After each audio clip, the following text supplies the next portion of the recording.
आणि तुम्हाला काम कसं वाटलं त्याच्याबद्दल थोडंसं आमच्या बाकीचे जे न्यू आमचे कस्टमर्स असतील किंवा येणार आहेत त्यांना थोडासा आपला रिव्ह्यू द्या.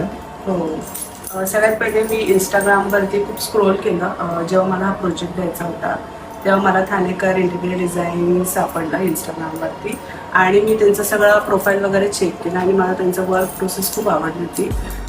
सो मी त्यांना माझ्या प्रोजेक्टसाठी कोटेशन वगैरे घेतलं आणि जसं मला मी डिझाईन मनामध्ये हे केलं होतं की मला या ठिकाणी असं पाहिजे तसं पाहिजे, तर एक्झॅक्ट तसंच इम्प्लिमेंट केलं आहे. डायनिंग टेबल स्टडी टेबल असेल, सगळे वस्तू जिथल्या तिथे. आणि मला मेन म्हणजे मिनिमल आणि स्पेशियस हवं होतं पूर्ण घराचा लूक आणि मला असं वाटतं त्याच्यापेक्षा जास्त सुंदर बनवलं.